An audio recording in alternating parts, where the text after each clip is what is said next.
From Tally to Cali, It's time to wake up. Wake up! Wake up! Warchant.com is your ultimate Seminole sports source. And this is Wake Up Warchant, presented by Zaxby's Now here's Warchant.com's Aslan Hajavandi. and Corey Clark. Wake up! What's up, everybody? It is Wake Up Warchant, proudly presented by Zaxby's. Indescribably good. Corey Clark, rumor has it you had a Wings and Things the other night. How'd it go? I did. I crushed it, as I'm apt to do. Really knocked it out of the park. Zaxby's did well, but I think I even did better. I was really proud of my performance with those things. They knock it out of the park like your Braves did, game one. Whatever is it? What is it even called? Is this the wild card round? Is this the pre-wild card round? What are they calling this? I guess it's the wild card round, which is weird because the Braves weren't a wild card team. They won the division, but the whole thing is weird. And no, they did not knock any out of the park, but they got enough hits in the 13th inning to score one run and win a game 1-0, despite striking out 21 times. You guys won. Why aren't you? Come on, man. Your college football team's not doing the best. Come on. I haven't watched like a lot of Braves games, like from start to finish, but that's one I watched. And when you watch your team strike out 21 times, it's pretty exhausting, and it's not fun. It really isn't. And so it was cool that they won. I'm not going to say that. And the Reds blew a bunch of chances, so I'm happy they won. But it takes a lot out of you. You lose a little hope just in humanity when you watch a bunch of major leaguers strike out that many times. But beggars can't be choosers. They won. Freeman came through with a big hit. Yeah. And they might actually win their first postseason series since 2001. Okay. Which is fitting because that was probably the worst year in our country until this year. So maybe there's a connection there. I don't know. Ray Pereira said on the recruiting chat for me to give you a Snickers bar. He said you were grumpy the other day. So I've been grumpy pretty much every day since the season started, which shouldn't be the case because I promised myself, man, as long as they play college football, I don't care what it looks like. I just want to see college football again. But then you know how you are as a human. You know how it works. You get used to seeing college football, and then you get all upset again because it's what you're having to watch. It's what everybody listening to this knows what I'm talking about. I bet if I'd have told y'all in July, Florida State is definitely playing college football, and they're going to play their first two games. It's going to be a different schedule, but they're going to play their first two games. Nothing's canceled. You'd have been like, sign me up for that. I don't even care how it looks. And now half of you probably want the season canceled. That's how this works because the way it looks, you can't be happy to watch college football when college football looks like that. So hopefully we're done with that, though. I'm going to leave that in the past. I'm only looking ahead, trying to get 1% better. So what's the deal, real quick, with the baseball stuff? Is there any travel involved in these 3-game series? No, I don't think so. I think they're all in the home park of the higher seed, and then after that they go into their bubbles. So I think the NL maybe goes to Houston and the AL goes to San Diego. Maybe. Oh, really? Yeah, they're doing something goofy. Major League Baseball has done their own thing. I'm not quite sure what they're doing or what's going on, but yeah, I think that's how it's going to work. Is they're going to have two bubbles for the AL and the NL. All right, it's a Renegade Express edition of the program since it is a Thursday. Thanks, everybody, for tuning in. We do appreciate it. Before we get to the question of the ponies, we did speak for the final time this week with Coach Mike Norvell and select defensive players on Wednesday. Jarian Jones, Asante Samuel. Anybody else? Just those two? Did I miss anybody? That was it, buddy. Okay. That was it. And Coach Mike Norvell coming off what he calls the best practice they've probably had since he's been there, right? Let's go. Yeah, hey, that's exciting. Progress. That is exciting. I know people don't really – no, it's not exciting. I don't know why I said that. It's encouraging is maybe the better word, that he was so encouraged by how they practiced on Wednesday. But, yeah, again, it's going to be – it's prove it. I'm calling this Saturday Prove It To Me Saturday. Ooh, against the mighty Gamecocks of Jacksonville And even State. then, if they beat them 55-8, you're going to be like, well, I didn't prove anything. They beat a team that hadn't played all year that's FCS. But Norvell's right. Like they aren't a normal FCS team. They're a pretty good FCS team, and they have a better quarterback than you do. They might have better skill players that you don't know, but they definitely have a better quarterback than you, and that evens out everything.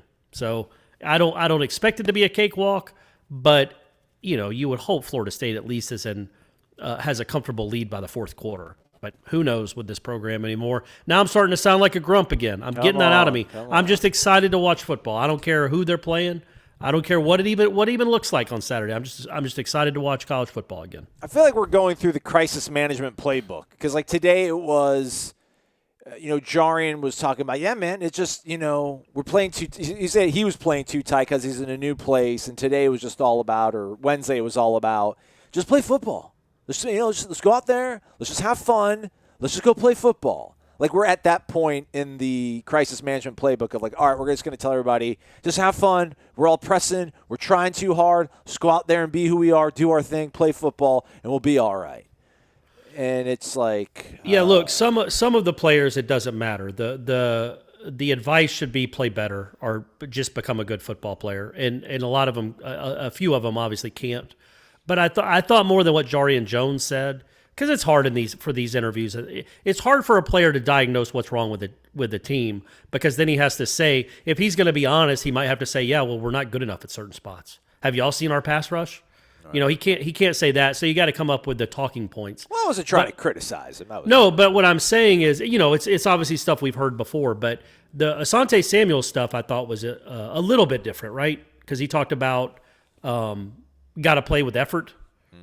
You got to play hard. You got to win one-on-ones. And that's what Adam Fuller was saying, and it's true. At some point, you have to win a one-on-one battle. Your coach can get you to a one-on-one situation. You're a Florida State football player. You should be able to beat the guy in front of you, at least some of the time. And Asante was echoing kind of what Adam Fuller had been saying. You all right, man? Vocally, you all right, man? You're not falling ill on me, are you? No, I'm fine. Coming down to Tallahassee. When are you coming down to Tallahassee? I'm coming down on Friday night. Brady's got since I'm a coach, we've got a ball game Friday night, and then afterwards I'm hitting the road, hopefully after a big dub. Okay.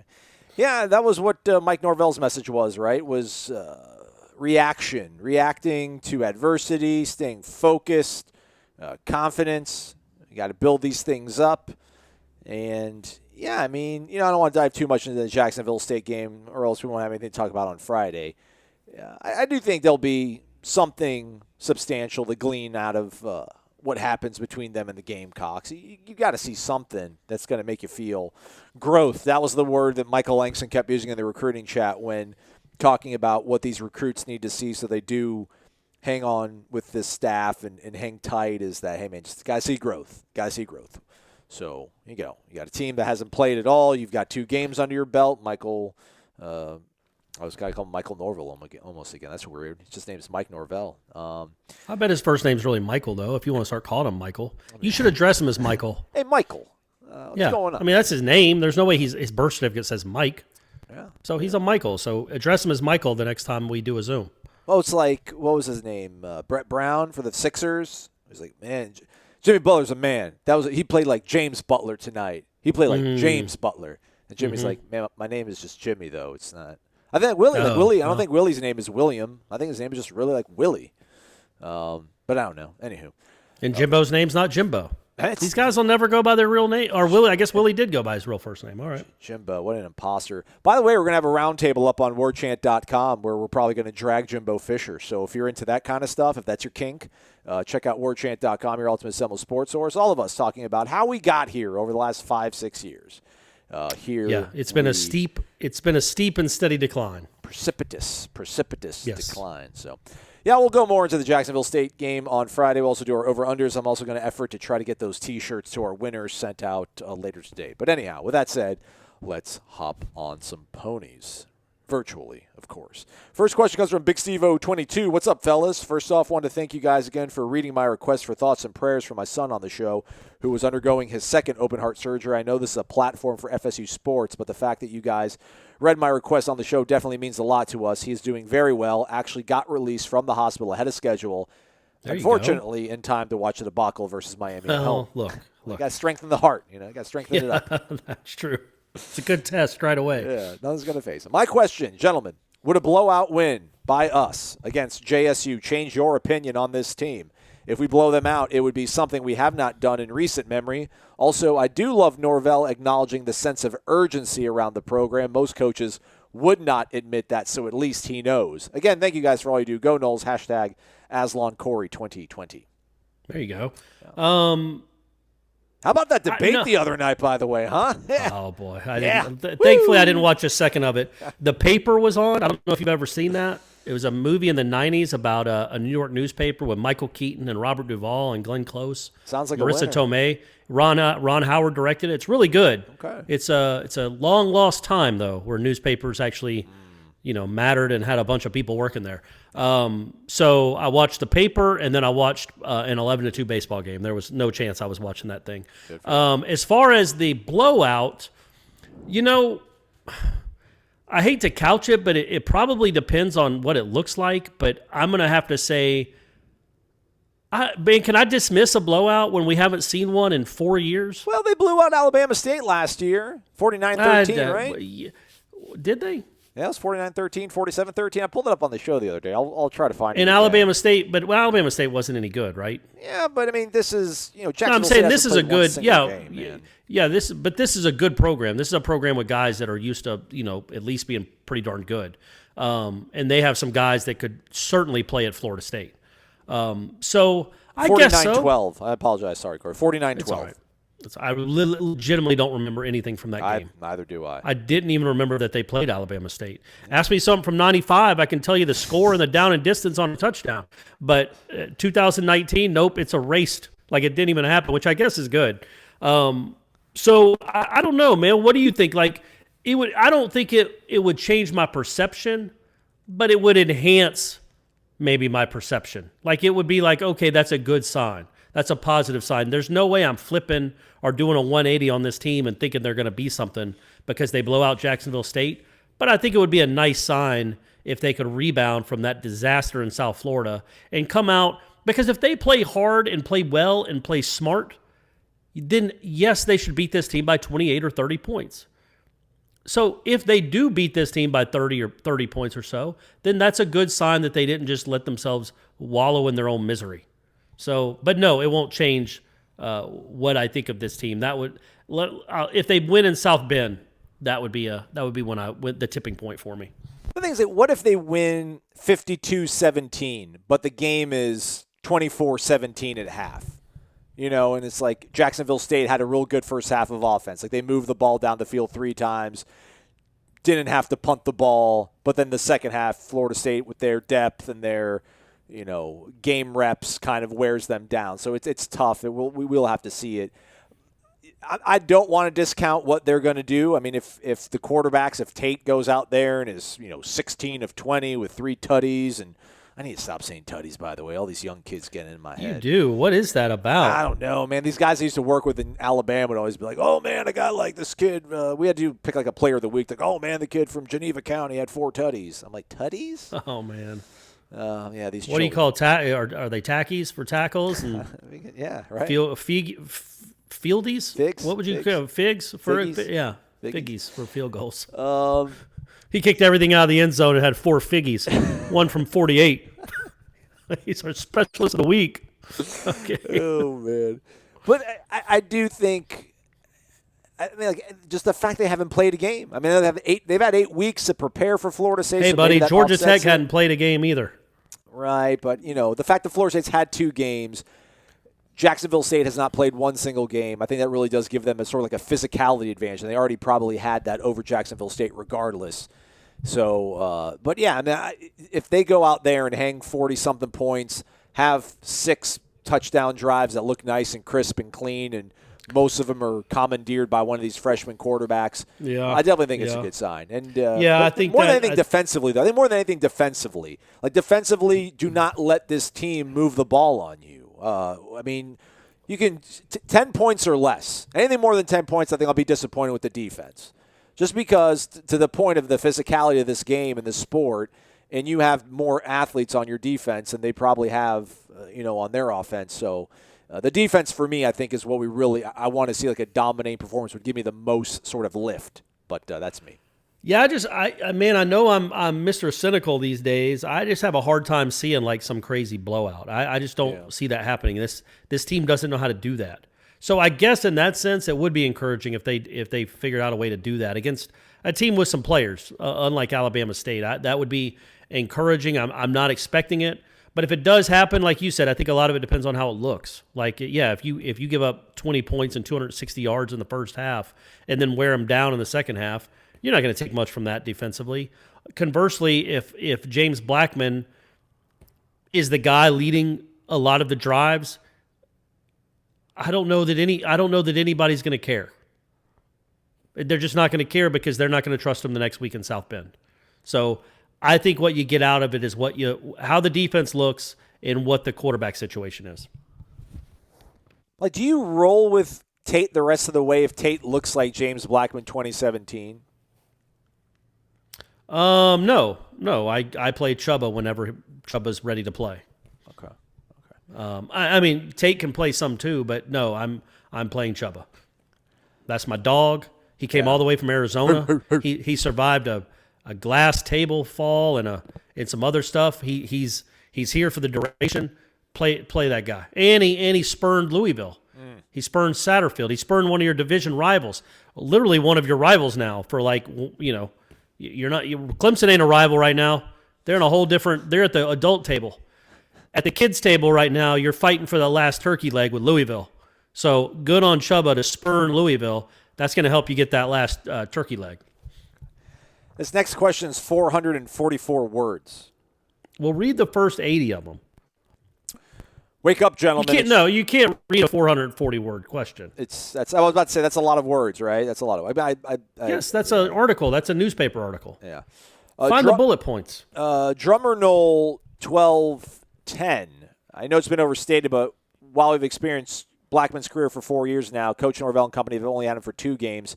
Hate to say it, but while we're all agreeing we don't think he should take another meaningful snap, I have a lot of doubt that the coaching staff shares that perspective. Not going to end my thoughts negatively, though. Few positives. Offensive line, if they didn't have that crucial false start against Georgia Tech, that's a good thing. I don't think we've misused timeouts this season. And it appears the youngsters are still in love with football. Play them. I genuinely feel bad for this team because I think most of the older guys have just fallen out of love with football.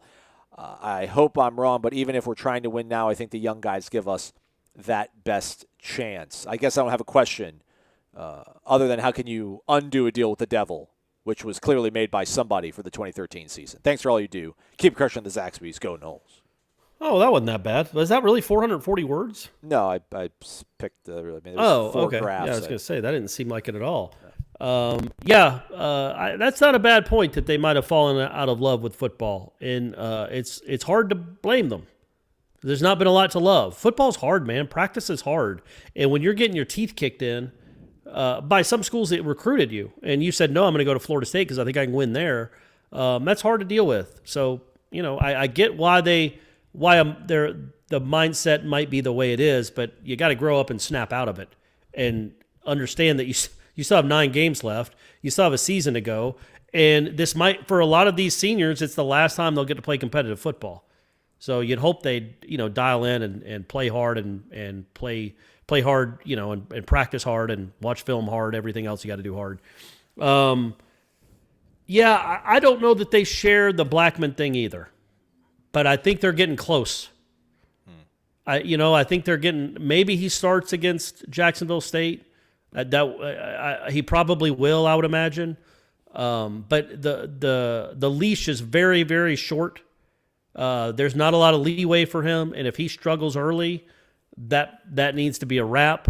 Even if he doesn't struggle early, you've got to get the other guys in the game because you can't beat good teams with him at quarterback.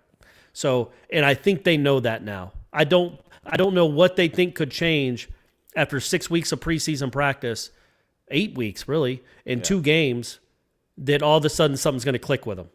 So they've got to figure out something else there.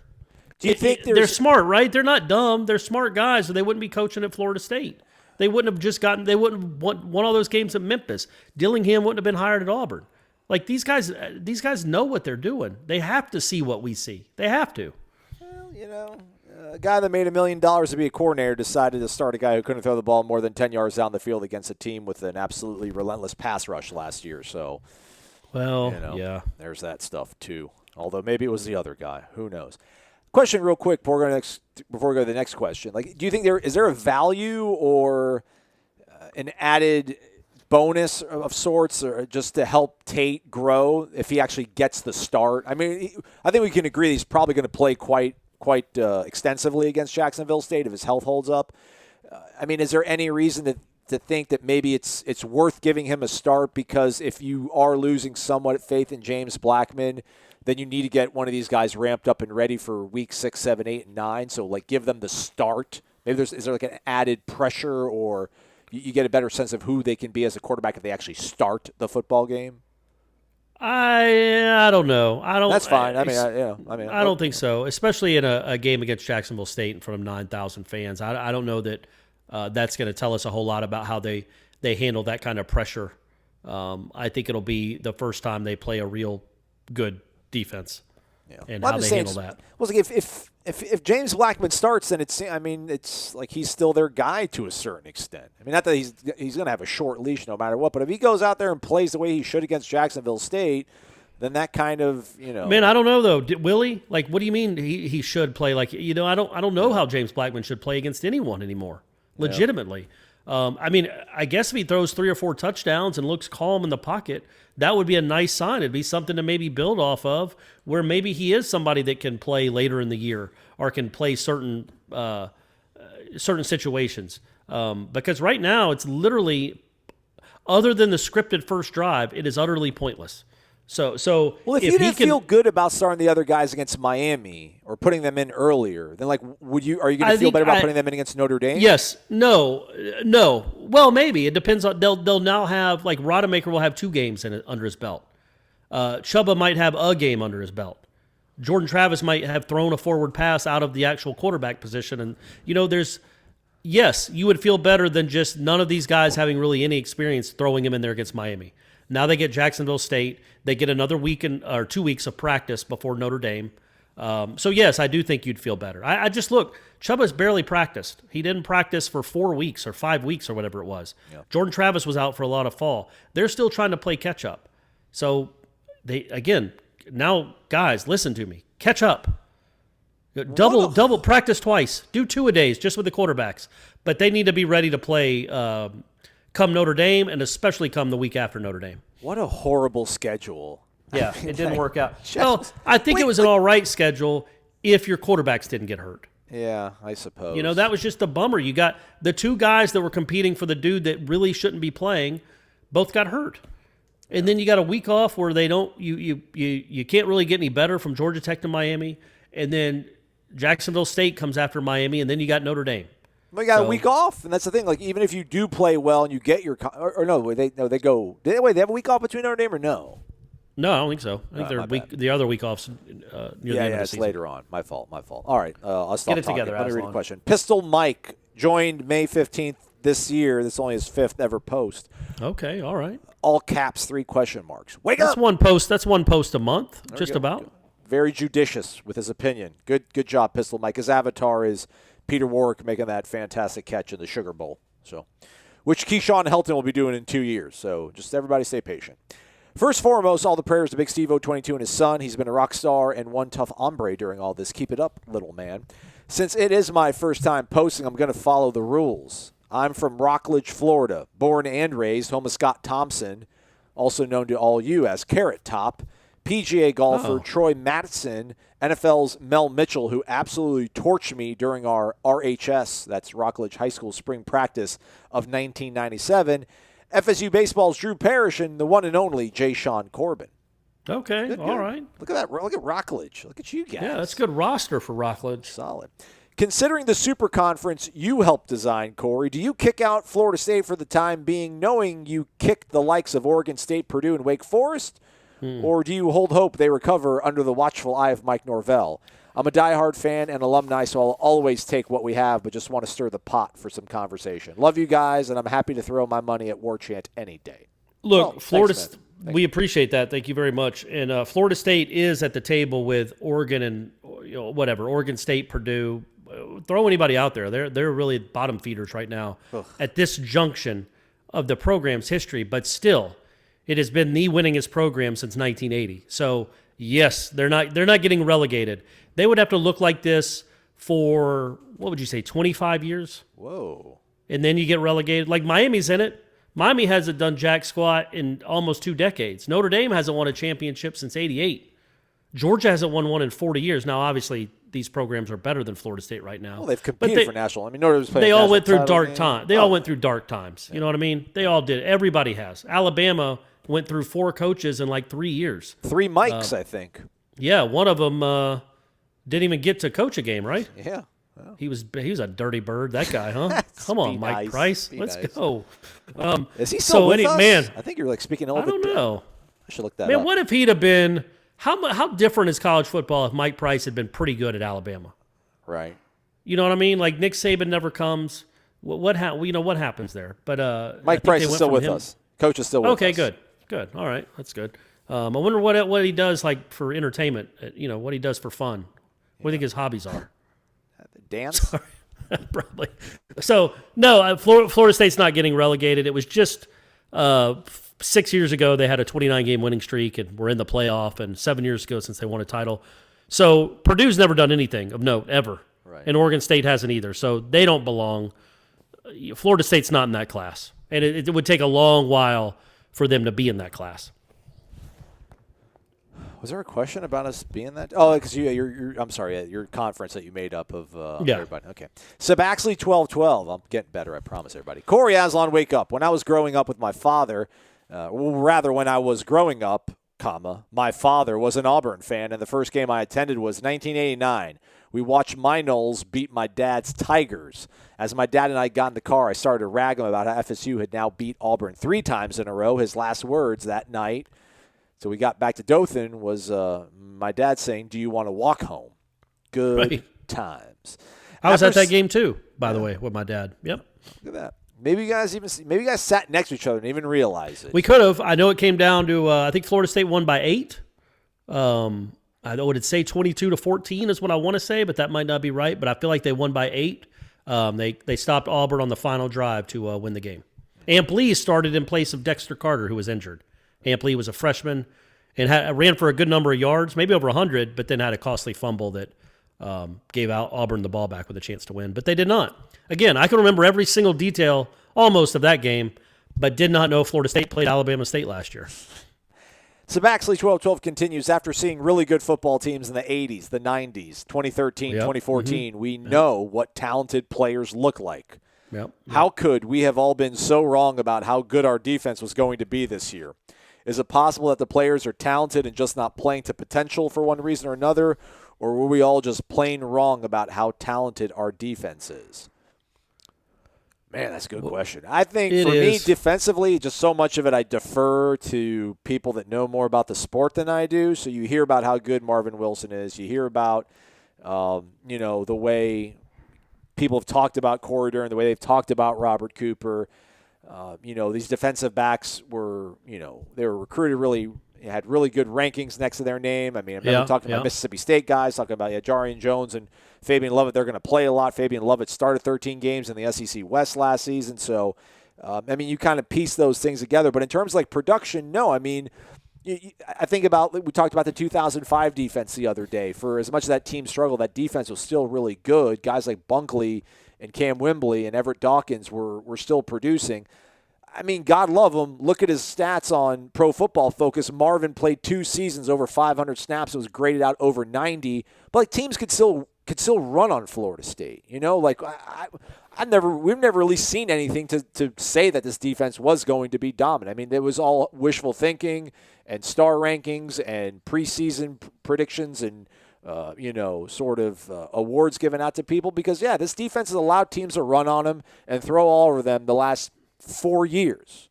I don't know why we thought it was different. Just preseason hope and optimism. Hope springs eternal. That kind of stuff. There was some of that. There were some caveats. There was, if Kane Doe can be what we thought he could be, which he had. Yeah, but still, man, I figured we could at least like shut down run game. I mean, like Miami average over 5 yards a carry. What's that about? Come on. Jeff Sims completing the. I mean, love Josh. We love what Josh Kane Doe could be, but again, man, Jeff Sims torched Florida State. True freshman, first start. Yeah, I know, and then he's been awful ever since. Look, so I was just explaining. I wasn't saying that we were right. Obviously, we weren't. But Kendo was always a wild card because the one huge question mark we had about this defense was, in fact, the pass rush. Yeah. I mean, that was something we were worried about because we had not seen it, had not seen anything close to it. And so that was one thing, was the pass rush that we weren't convinced of. Linebackers were another thing we were not convinced of because we didn't know. We hadn't seen it yet.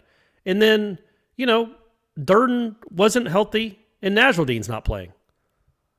Those are two things we didn't foresee. Now there's Mako Dotson, your national leader in interceptions, who might be able to cover a little bit better than whatever they're getting opposite Asante. Maybe that. So they weren't. So we haven't seen the whole. We haven't seen exactly what we thought. A healthy Corey Durden can be a difference maker. He has done next to nothing. Marvin Wilson has not played well. He hasn't played as well as we thought he would. That's another problem. But mainly, I think it's just they played poorly, and then Nasruddin not being there, Dotson, Durden, and I don't think the linebackers are great at all. Did you say and Kendo too. Yeah. I mean, there are a lot more question marks maybe than we anticipated back in August. Okay, that's fair. We'll own it. I own it. Yeah, I whiffed on it. I whiffed badly on it. I'm not going to lie. Hey, but you know what? Maybe old Nasruddin's out there on Saturday. Maybe Durden's back to full strength. Marvin, we're going to see him come out with his hair on fire in the second half, and Jacksonville State's going to be in trouble. Knowles MG4, wake up. It's been a tough 3 weeks, to say the least. My question to both of you is, why are we running 4-2-5, 3-2-6 stacks, especially after the coaches have seen what the players could do in a semi-attacking defense during the bowl prepping game? This gets so frustrating year after year. If it's not the offensive line taking 2 steps back, it's the defense. That hurts. Last thing I would like to mention is your that's a good point, though. Can we go back to that? I'm sorry, I didn't mean to interrupt. No, but the last time we saw that defense was in the bowl game, and they played harder than we'd ever seen them play. And they held Arizona State to like 1 touchdown. That gave you encouragement too moving forward, because almost everybody that mattered off that defense was coming back. And they haven't looked anything like what we saw that fateful afternoon in El Paso, Texas. That some of us attended live in the flesh. Well, the lucky ones. Unfortunately, I had to watch in a car driving back up to. Was that New Year's Eve? Yeah. Yeah, all right, that's crazy. Got loose in some random bar in El Paso with Ira, man, just throwing down shots. It was awesome. Man, wait, what? How about this? Knowing now what 2020 turned into, how about y'all never celebrate New Year's Eve in El Paso ever again? Y'all flip the universe on its axis somehow. Too much awesome hanging out. Yeah, Ira doesn't need to be celebrating his birthday in Texas anymore, apparently. Well, I remember one of the things that we heard from in the preseason was Cyrus Fagan. I remember asking him about, what were they able to do in that bowl game that was successful, and he's talked about like them being sick and tired of just losing and like playing bad and not being successful. Like they went out and just kind of played hard for once and for each other. And like I thought that kind of messaging, that kind of camaraderie, that kind of credo was going to carry over. And for whatever reason, we haven't seen it. Yeah, why are they running a 4-2-5? Maybe they don't. I guess the easy question is they don't like their linebackers. We do think they probably have more talent on the back end, so you have a lot more options to throw 5 defensive backs out there than you do 3 serviceable linebackers. 3-2-6, though. You lost me on that, though. They tried 3 down linemen, like not prevent 3 men down linemen, but we're going to base out of 3 down linemen, and they were not good at it last season. I don't know why it was different though, because they I know it's goofy and the standards are wholly different now than they were, but they were good on first and second down with the 3-man front. Like it wasn't a complete disaster. Yeah. The third down is they don't have a way to get off the field. It's third down. Yeah. That's like nightmare music to Florida State fans. It's like the Halloween music. Like it's just horror show music anytime it's third down on both sides of the ball. They're terrible on both sides of the ball at that. Which bad teams usually are terrible on third down. Last thing I would like to mention is your theory, Corey, about the meeting at the crossroads. That year, we never lost a coin flip until Gainesville. We never had bad weather. I mean, so much has gone wrong for our team. Do you wonder what took place? Thanks for all you do. Go Noles. I mean, that's literally the only – I know we're going to have a roundtable about what really precipitated the fall, what caused it. But really, we can't talk about it, obviously. We don't want it out there, but that has to be what it was. It has to be. And Jimbo would never say, certainly Jameis won't either, that they were on some crossroad and Beelzebub came rolling up, some dirt crossroad in Alabama, and they made this deal. But they did. There's no other rational explanation how you can go from, at Florida State, the best program in the country, to a punchline, which is what Florida State's been here for a while, unless you made a deal with the devil. So the deal wasn't. I don't think it was worth it. I just don't think it was worth it. Not if this is the result. I think it depends how old you are. I should be in agreement with you, but I did not live and die with the 93 and 99 team the way I did 2013. But I think Jimbo could have turned it around to a point anyway, even if he doesn't make the deal. I think he was still going to be an 8-9 win coach.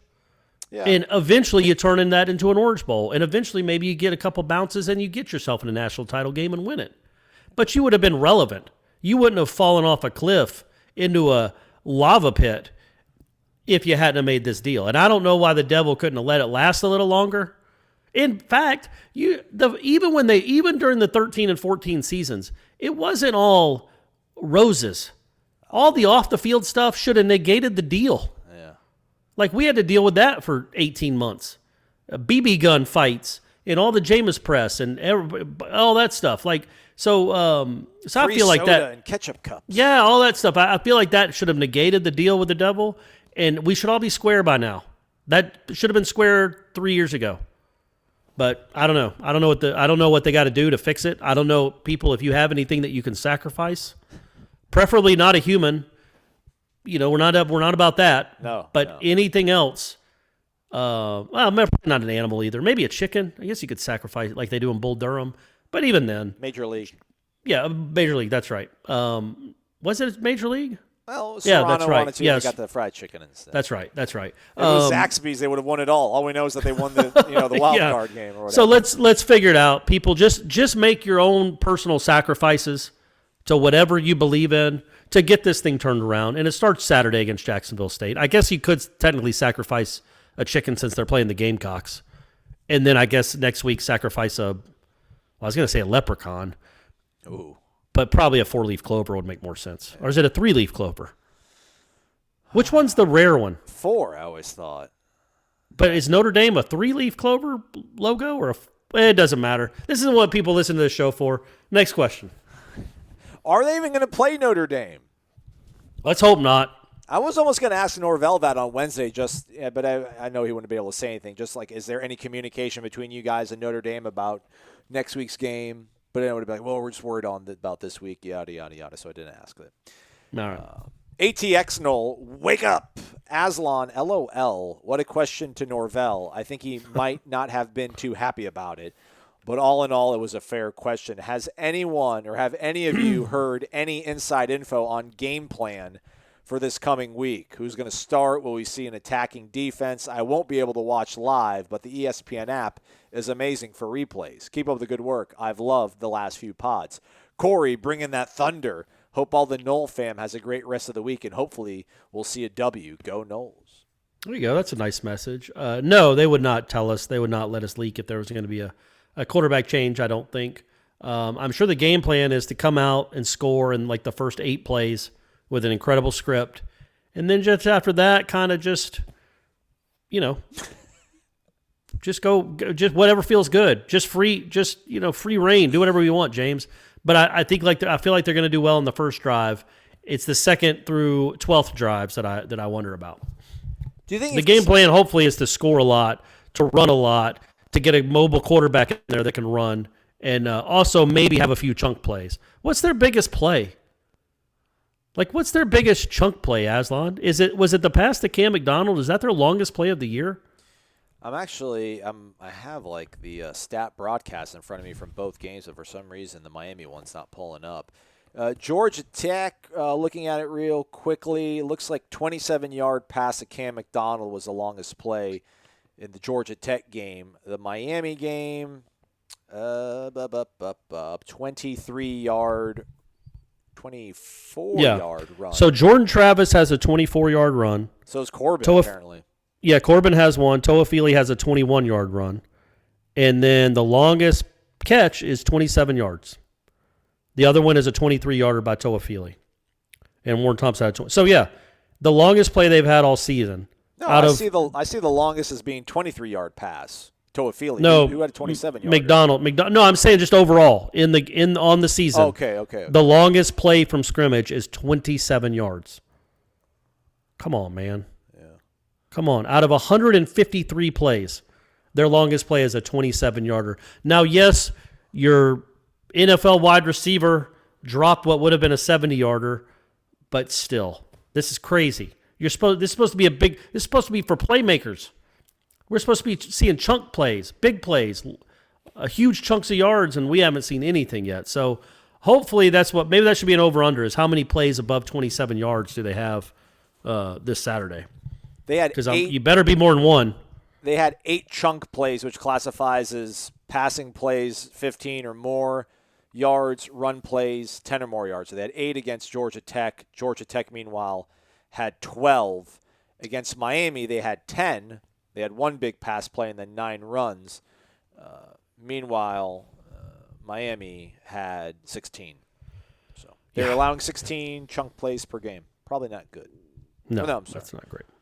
Yeah, 12. I'm sorry, 12 against Georgia Tech, 16 against Miami. So they're averaging 14 a game. There you go. Thank you for the math. A little quick math for you. Quick math. I would think defensively we'll probably see them back to a 4-down front. That's about all I think. A 7-man front. Let's everybody. do it up, man. Let's get him on his back. Just get the quarterback on his back, even if he's throwing to wide open guys downfield. Make him feel you. Make him wear some hits.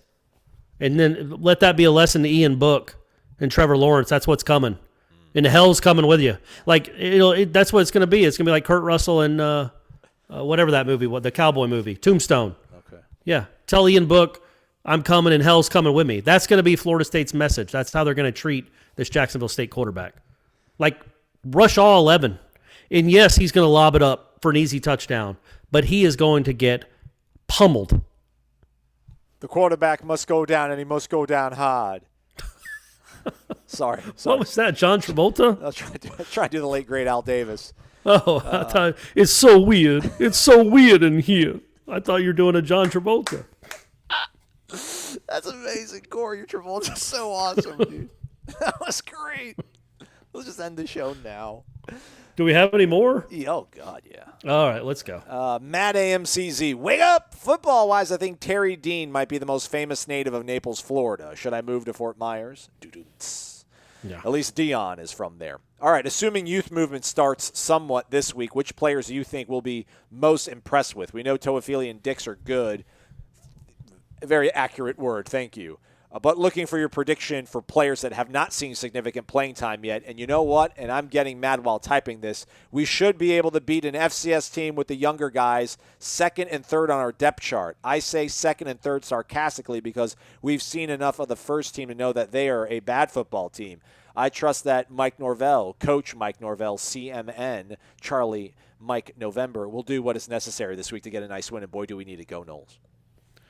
Robert Scott, I hope we see Robert Scott playing some tackle, some left tackle, stonewalling guys. That'd be pretty cool. Mm-hmm. I'm excited. I think we'll be impressed with his performance.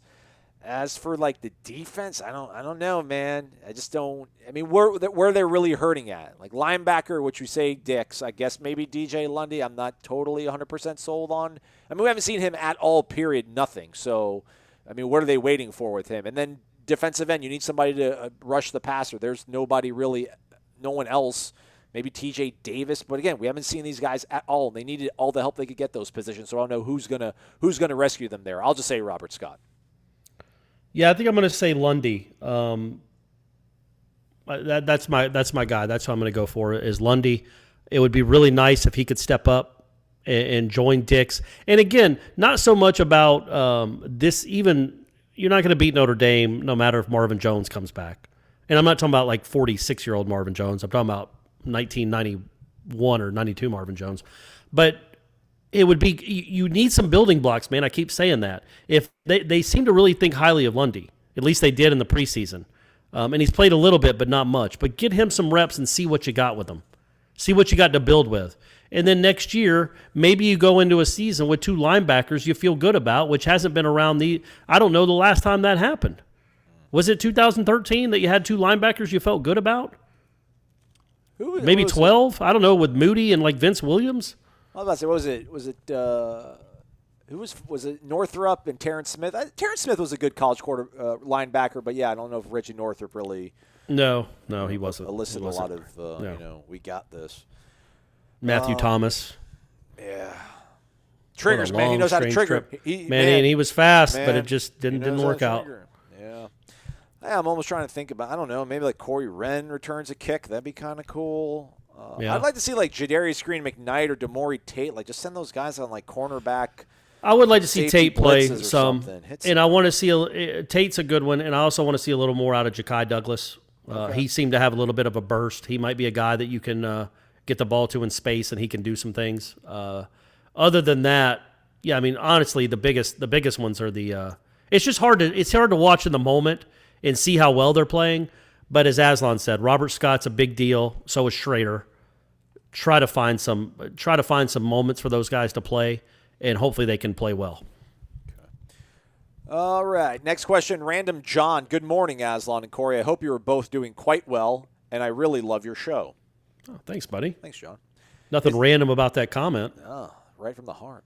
It seemed pretty early in Taggart's time here that his hire was a massive failure. What would you have to see, and how much of it would you have to see to say that hiring Norvell turned out to be a massive failure? I will caveat the question by saying 2 games is too early, and I also know whether or not his hire is a failure, we can't do anything about it anyways because we are broke. If he does turn out to be a failure, what do you believe will be the future of the football team and FSU sports in general as they rely so heavily on football dollars? Good grief, that's the most depressing question ever. Randy. That's a big one. That's probably a little too big for this show. That should be a whole podcast, just that question. You can't lose this game. I don't know if I'd call him a massive failure, but good grief, you can't. We still have that. We haven't lost to an FCS team, if I'm not mistaken. Well, that's something to put a feather in your cap for, I guess. Well, I mean, if you lose that, it's just. Yeah, also haven't lost to Duke. I think Duke is the only ACC team Florida State hasn't lost to, so you could end that streak this year too. I would say, I don't know that I necessarily thought I was concerned, quite obviously, with Taggart in 17 or with 18, just because of the blowouts. Not just that they were losing games, but the way they looked they were completely overmatched and had no answers. That's what I would be, I guess, the most concerned with this season. I don't know that I really honestly said to myself, this is a complete failure until the Miami game with Taggart's tenure, the second one. Yeah. That's when I'm like, what? That was bad. Like, this isn't that's not a good Miami team. Louisiana Monroe, Yeah, you're right. You're right, because they had just blown the boys, but then they came back and played pretty well against Virginia. Yeah, but and then they won like 3 out of 4. Go back, watch your wrap up with Ira. Oh, I know. And I guess Wake. You're out of the Willie Taggart business after that game. I think, yes, absolutely. But I think Wake was when it was finalized for me. Okay. But as far as knowing this is going to be a failure, just like with Willie, I don't think Willie, his first 11 games, I ever said, yes, this is going to be a complete failure. I was not, encouraged. I was not buoyed by what I had seen, just like I'm not buoyed right now. But I don't know what Norvell could do with this group of players that would say there's no way he can win here. This is an epic failure. Short of going 0-11. And even then, I don't know. I would say second game of next year, if they look just like they did their second game of this year, and, that might be because they're not going to be playing Miami. They'll probably be playing a bad team because they open up with flipping Notre Dame. So their second ACC game of next year, if it looks like the second ACC game of this year, then yes, I'm like, okay, well, how long does it take for your message, man? Like, we've been hearing about messages and changing cultures for 4 years now. When does it take? Because that is enough time. That is enough time to at least make some headway. So I still don't know that I would go for sure and say it's a complete failure. Look, man, if Willie had a good quarterback last year, they win 9 games. You know what I mean? Yeah. That's not all his fault. No, he did not recruit a quarterback. But same thing with Norvell. We might look back at this season and say, look, man, if he had a good quarterback, he wins 7 games. And that's got to be the first thing that gets taken. And the fact that he did sign 2 quarterbacks and already has another one on the hook for this year gives me a little more hope than what I had with Willie Taggart, because quite frankly, he put all his eggs in the Jeff Sims basket after losing Sam Howell. And I don't know that I've seen enough out of Jeff Sims to think like, yeah, man, that would have been a program saver. Right. So I don't know that there's anything I can see this year. There's going to be things that worry me, just like there were with Willie. But I didn't think Willie was a complete failure after the first season. Maybe I should have. But failure is not a good word anyway. I don't like that word. It was untenable after the loss to Miami. And I don't know what I would see this year to say it's untenable.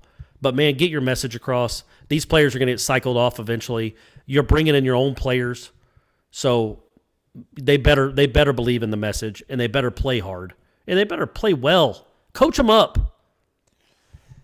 Yeah, man. I did it again, man. I started yelling. No, but I mean, just the kind of guys that he's recruiting right now and probably is going to have to, quote, unquote, settle for if this season goes about as poorly as we imagine it's going to.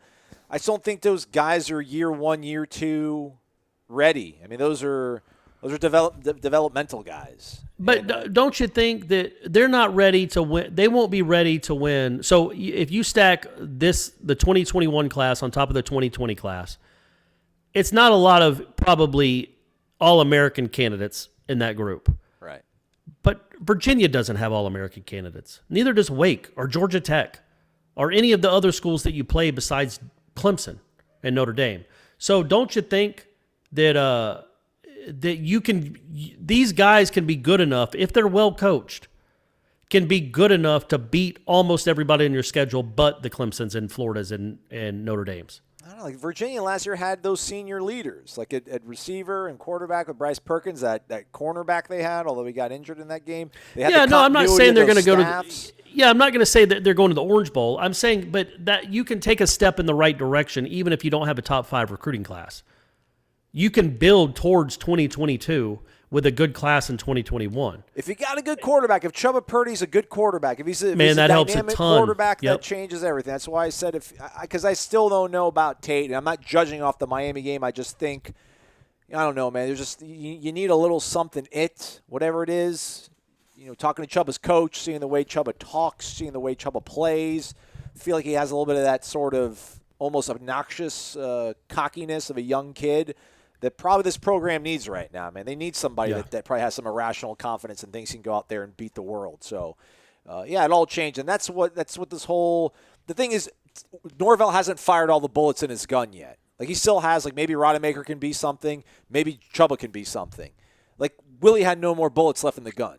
Like, he tried everything, man. He tried to bring in Levitt. He tried to bring in a transfer quarterback. He tried to throw money at a coordinator to fix the offense. He tried to run a 3-4. He fired all his bullets, man. There's nothing left. Norvell still has, some stuff left in the chamber because it's only been 2 games. So that's why we're not. Again, I think as long as we all understand now that this is not going to be an 8-win team or a 9-win team. You understand now what he was left with. We've got.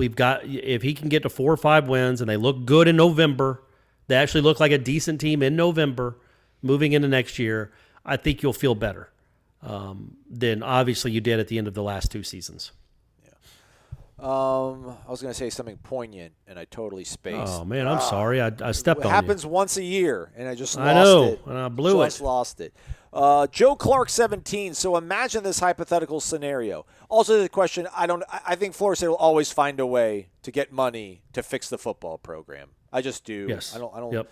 If Norvell's trudging along looking as bad as Willie does after 27 games, man, They'll try something. I think they would. I really do. I believe that. Joe Clark, 17. Imagine this hypothetical scenario. Scenario. Which one do you go with, Corey? You say dad, I say dad. I go with scenario. Scenario. Or no, scenario. Yeah, no, I think I switch it up. We go with scenario. I do? Yeah, Okay. we all go with scenario. Scenario is just really too, hoity-toity. FSU, let's say, hypothetically, shuts down football after 2019 and does not play 2020 or 2021. They revive it 2022. Mike Norvell is still the coach. They run a big campaign about bringing FSU football back and being a part of the reawakening. The roster would be full of transfers and recruits who want to be part of something special, and there would be national hype just because of the circumstances of not playing for 2 years. Question, would that roster be better than whatever the real 2022 roster looks like after the disaster happening this season and whatever potentially happens next year? This is a real thought I had this week. Honestly, I don't know if I'd rather not have FSU football or keep watching these disgusting games every Saturday and James Blackman play quarterback. Yeah, understood. I feel your pain. No, the roster would not look better. I don't know how many. If you shut down the program for 2 years, I don't know that you're going to get a lot of talented transfers. Look at UAB, Corey. UAB was shut down. Look at them. They hung tight with Miami. Well, yeah, but that was like 4 years ago, right? Yeah. So their first year back, I don't think they were very good. I just don't think you're going to get a lot of great transfers. And I do think this guy is going to recruit guys that he knows can run this offense, and they're going to run it well eventually. I do believe in that. So no, I think I trust the current coaching staff to put together a roster that by 2022 is competitive. Maybe not with Clemson, but with everybody else. And then you go from there. It would be nice if the grad transfer market shined on Florida State.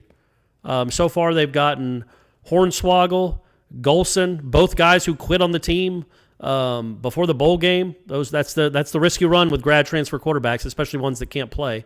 And then what? A defensive tackle, a cornerback. Devontae Love Taylor's been encouraging. Yeah, Devontae Love Taylor was nice. That was a big loss to not have Jordan Wilson. That was a big one. They got the tight end from UCLA that got hurt. That hurts them just in pure blocking. It just hurts them. I don't know. That's come on, man. It's like a 260-pound tight end that can help you on the edge, if nothing else. Like I don't know. I'm not saying their record would be the exact same whether Jordan Wilson was playing or not. But I do think it's a loss for the offense to not have anybody. They have to use Preston Daniel in those moments. A walk-on from Memphis. He's in the game a lot. He's playing more than DeMaury Tate. He hasn't done anything egregious though. Like I'm like, oh my gosh. No, I know, but that's what I'm saying. That's what they're left with. This guy would have been used a good bit, and I'm hoping. I would think he's better than Preston Daniel. He might be. Maybe Preston Daniel's awesome. Maybe he's going to be an NFL tight end. So I do believe that they're going to put the roster. They're not going to get top 5 classes. It's just not in the cards. It's not going to happen. And you wouldn't send your 5-star quarterback to Florida State right now either, or your linebacker or O-lineman. But I do think they can stock the roster with guys that will play the way they want them to play. And it would certainly help if they could go recruit. And that is he was asked about that on Wednesday. They haven't had, I guess he said they haven't really had, the kids can come to the games, prospects can, but they have to buy their own tickets. They haven't had an official visit since, I think he said they had 28 days total of guys where they were eligible to come visit the campus, and then they've been shut down. And that's been for 10 months. They've had 28 days of unofficial visits. So it's tough, man. It's tough, especially when you don't know the state. You don't have any connections in the state. This is not an ideal recruiting process for Florida State. But you got to hope that these guys can identify, however they can, players that can come in and help immediately, but also guys that can help in 2 or 3 years and build this thing back up. But, yes, it would be nice if they got a couple big-time grad transfers as well. They got playing time to sell. That they do. By the way, UAB went away in 15 and 16. When they came back in 2017, they went 8 and 5, which was a 2-win improvement over their previous time playing football. Wow, how did that happen? They got a good football coach. Next question is from. This is a how'd they do? Are you looking at their record? How'd they do the first couple games? That 17 season? Yeah. Well, they probably played. tough ones. Well, now they played Alabama A&M, which is a gimme. It's a layup. They lost second week to Ball State, then beat Coastal Carolina, then lost. But North Texas. were the scores crazy? They won 38-7, lost 51-31. No, I mean everything. So one possession win, one possession loss, one possession win. Yeah, I mean these are all pretty much everything was like one possession game. Wow. By and large. All right, I see you, UAB. At least the beginning of the season. So, yeah, the Bill Clark guy, he knows a thing or two. Marnell 55, Corey. The drivers are in the water and submarines are using sonar looking for the car. Still no signs. Yeah. Since the year looks like 2 to 4 wins at most anyway, if Tamori Terry is going to be arguing with coaches and setting a bad example for the younger guys, is it better to go Keanu Reeves style in speed and shoot the hostage? Get rid of him, set the tone with the younger guys. No. No, I don't think so. I mean, look, if it keeps up, and if he's punch her on, dude. We literally saw a half a second of whatever that conversation was, and we all know that happens a good bit on sidelines. I don't know. He was saying, "Go F yourself, Ron." I don't think that was happening. I think he was yelling because number one, he was mad that he had just gotten a penalty. He was mad that him and the DB were. Number one, number two, that he's mad that they were losing by 40 points. He hadn't had the ball thrown to him all game because his quarterback won't. And then, it was just a heat of the moment type thing. If he's being like that in practice, though, then yes, absolutely, cut bait. But I don't get the sense that he is. But if he was, then yes, I don't really hold one little. It wasn't even a tirade. One little shout back at a coach who just probably said something not so kind to him against him as much as whatever he might or might not be doing in practice. So plus he's a big time weapon, man. He really is. And you got 4 or 5 more or whatever, 7 more games with him, 8 more games with him. I don't know if he's going to be healthy enough for Saturday to really make a difference, but you got to get him healthy for the stretch run. Like there's anything of consequence being played for. But, the last half of the season, if he's healthy and you have a quarterback that will throw it downfield, man, that makes everything better. That just does. So I don't know that you can afford to just kick off your best player. Because I think what we're getting the impression that we think he's a malcontent, that he's like a DJ Matthews. And I don't think he is a DJ Matthews. I think he's got a little about that the wide receiver, why am I not getting the ball mindset that almost all of them have these days, but I'm not going to hold that against him because nobody else is doing anything when they get the ball thrown to him. So, and he's proven what he is. And he didn't quit on this team last year. He had a big game in the bowl game until the, costly fumble there at the end, but he still had a big game then. He came back. So no, I don't think you cut bait with him. I just think you hope he gets healthy. You get a quarterback that can throw it to him. And, maybe he grows up just a little bit more. Okay. Let's go speed round here. There's like 4 more people, but I'll just pull out, I guess, the crux of their question. Captain D _63, with Norvell saying Wednesday that they had their best practice since he's been here, could it mean they've made changes with some young players at certain positions? Or do you think they've kept players at the same spots, but the meetings, there's been some fire put under them? I definitely think the second part. I think there's been a lot of, you see this right here, if this happens again, you're not playing anymore, and you better clean it up, and we better see it on the field in practice. I do think there's that. I think there's that going on. I think there's a lot of challenging going on. He talks about how they always challenge him in practice, which I think they do. I mean, I think they intentionally make practice tough, like Jimbo did, and competitive. But I think when you challenge playing time, like, look, this needs to get cleaned up or you're not playing anymore, I think that can raise somebody's level of play. And they really do just have to get better at practice, man. I mean, I know that's, we don't get to see it, so we don't know how sloppy it is, but you can't tell me they've been practicing well and then playing like that. I feel like they've been practicing like crap, and that's why they play like crap. So the fact that and apologies for the harsh language, everyone, but if he's talking about them having a really good practice, that does bode well, man. Figure it out. Learn to be a good team or even an average team. You've got to practice well. You just have to. You can't goof around. You can't not take it seriously. You can't not treat it like it's not a game. Play it, practice like you play, Aslan. I've told you that since day one when we did our test shows. That's right. And you kind of just, you kind of went through the motions. I'm like, look, man, do you want me on this show or not? Because that kind of effort isn't going to keep me around. And I feel like you raised your game. Did you not? I tried. Here we are. Almost 3 years later. Here we are 3 years later, man. Yeah. 3 glorious years. Oh, man. Think of all the wins we've seen. What's your favorite win we've seen together, you and I? Like Boston College 18? No, but I think Boston College last year. I know we weren't there together. We weren't in the stadium. That's what I meant. Like, what game have you and I both attended in person? Great dub. Probably Louisiana Monroe. I mean, look, that game, it looked for all the world like Florida State was going to blow it. And then at the end, when it mattered most, they rose up and got a W. Never underestimate the heart of a champion.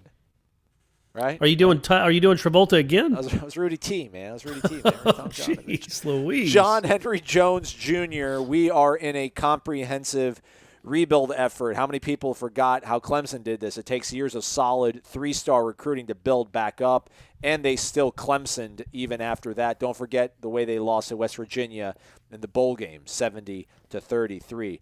I'm still expecting the staff to make on-field progress. This year will be better towards the end of the year than we started, to the point that Corey's made multiple times. Maybe you can flip short-term by hitting up the transfer portal, but it will take years to really solidify the foundation. I'm in for as long as it takes. Yeah, we all are, now, right? I don't know. Didn't everybody say that about Willie? Like, hey, give him time, let him do his thing. But then, yeah, man, when the losses start piling up, talk to me in November. Talk to me in November if they're 2-7, and tell me you're in it for as long as it takes. I mean, if it happens, I'm not saying it won't. If they do improve this year, like week to week, we see it, yeah, man, then people are like, all right, you're moving in the right direction.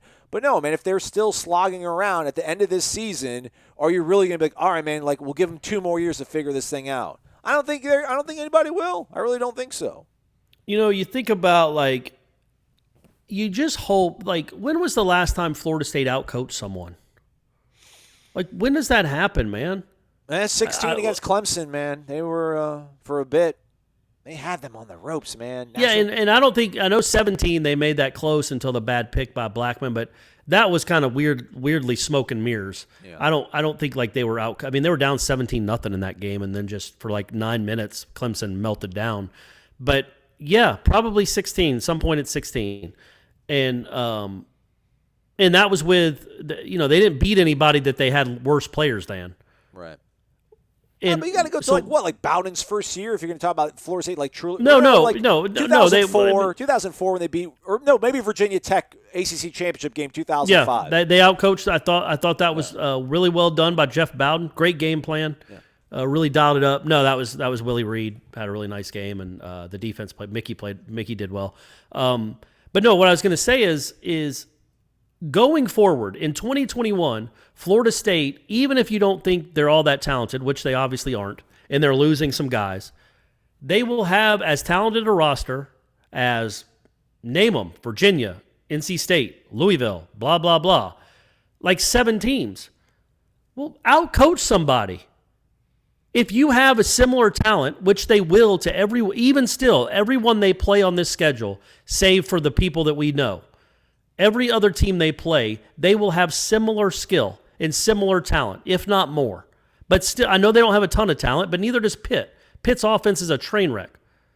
Well, NC State's not any good. Louisville doesn't have a ton of talent outside of 2 offensive playmakers. You have as much talent as all these teams. Can you outcoach someone and out-scheme them, or do you need 5-star talent? And I know these are rhetorical questions, but that's what I want to see. I want to see, because if you can outcoach, then that you can do what he's talking about, like what Clemson did. You build it up with 3-star guys. 3-star guys that you can coach, that are coachable, that learn, that get better and improve. Imagine that. And then they're better by the time they're seniors than they were when they were freshmen. And you can get yourself to 8 wins just by being competently coached and beating teams of similar talent or less talent. That does not happen, and it has not happened. It has not happened through 2 games. Here, it has not. It did not happen through 21 games of the last tenure, or the last 11 games of the guy before that. Just would be cool to see them outcoach someone. But then you have to have tough players that have effort, And well, that helps. That's part of coaching. Get guys on the field that will give you that. You said it. That's all part of coaching. Mississippi Knoll 357. It would give me great pleasure for these guys to actually put a complete game together, but of course Jacksonville State sounds like the last chance U of FCS, so I'm just worried, as I was last week. To answer your question, I'm from Tupelo, Mississippi. Speaking of which, I'm an Ole Miss alum, but been a Florida State fan since '92. So this one's for you, Corey. Being a UGA grad, do you wish you would have attended FSU? This is your dream job covering the team you grew up watching and cheering for, after all. No. I enjoyed my time at Georgia. It cost less because I was in state. It had a journalism school, which, number one, I probably didn't need. I don't know how much I use of that. Don't say that. And, well, I just didn't. There was no sports writing classes.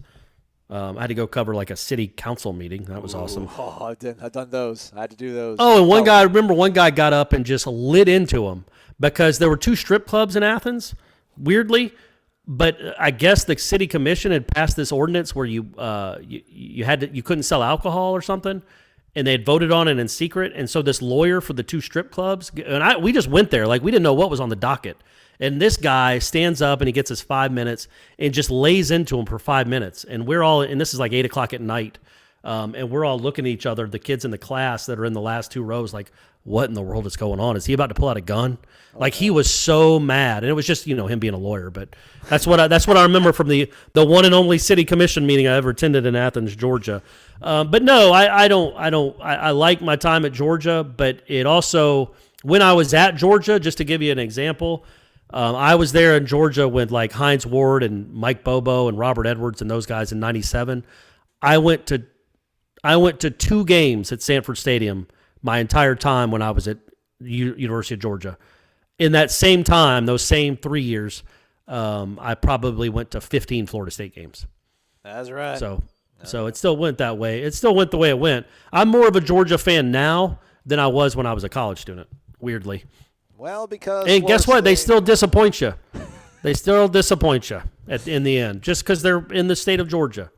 And other than a soccer team, nothing ever gets won in the state of Georgia. I'll always remember a few years back on the dating on Tinder, there was a girl, her bio simply said, "I'm a Georgia football fan, so I'm used to disappointment." Oh, all right. That's a good sense of humor. Yeah, it was very nice. I like that. Did you say, well, then I'm the man for you because you're going to be disappointed? Here, that's so mean, Corey. I hurt my feelings. No, I mean that would have been a cool little line. That's what I would have said. I'm women's. No, I'm not. He usually starts us off when we do the call-in show. We'll end it with Gator Kirk. Gator 188 on Warchant basically says, there was a time when recruits could ask what FSU could do for them. Now is the time for recruits to answer the call of what they can do for FSU. Who will be the foundation of the next FSU legacy to greatness? Any thoughts from the gurus of wisdom? No matter how far we may falter, I will always be a Knoll. Go Knowles, one tribe. Preston Purdy, man. Riding and That's dying. your guy? That's the guy that's going to get it done. Yeah, that is a good point. It's going to be similar to the sell that Jimbo was making in 2009 about, hey, come back and make this great again. That's exactly what you're doing now with these classes. Because think about it, in 2010, Florida State, the last time they had won the ACC was 5 years before that. The last time they had won national championship was 11 years before that. So realistically, this current program has more recent success than the one that Jimbo took over. But they maybe didn't have the doldrums that the current one has now. But everybody that's a high school recruit that's recruitable knows who Jameis Winston is, knows who Jimbo Fisher is, and remembers those teams. So you do have a little cachet. But yes, by and large, it's going to be a different kind of kid that wants to help to get a program back, and not a kid that wants to use you to get to the league, because those days are over for the time being. All right, our show is over for the time being. We'll be back tomorrow. Oh my gosh, how long was that? About an hour and 15 minutes. Yeah. Oh, I'm done. I'm spent. I am too, man. But be on the lookout, warchant.com. Ira already has a story up about sort of the carnage or the backstories, or I don't even know, man, just how we got here. And we're going to do a roundtable. It is interesting. It's good stuff. When you're talking about, because look, man, we get it all the time. Like, how did this happen? Well, nobody knows that better than, I'm not going to put myself into there, but Gene and Ira. Yeah. You just don't. They know what went wrong. They know the timeline of how this happened, the mistakes that were made, and maybe even also, well, I don't know if they can say for sure how it gets fixed. We all know how it gets fixed. Get better players and start winning games. But maybe what can give you hope moving forward that it can get fixed. But yeah, it is.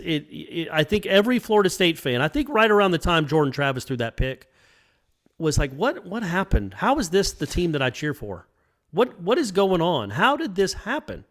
Because it's not. We can't just blame Willie now, just like we couldn't just blame Jimbo for Willie's mistakes. Like we're now 3 coaches into this debacle. What is going on? And it's a complicated answer, but it's an answer that only the folks at Warchant can provide. So go read it. So do check it out. And again, we'll be back tomorrow. For Corey and Mazal, thanks so much for listening to Wake Up Warchant, proudly presented by Zaxby's. Indescribably good. Finally, an answer to the age-old question, which comes first, the chicken or the egg roll? Easy. Just eat whichever one's closest. The Sensation Salad and Filet Sandwich Meal are back at Zaxby's. Both feature our famous hand-breaded chicken, crispy wontons, Asian slaw, and citrus vinaigrette. And each comes with its very own egg roll for a limited time only at Zaxby's. Try them with fried pickles while supplies last.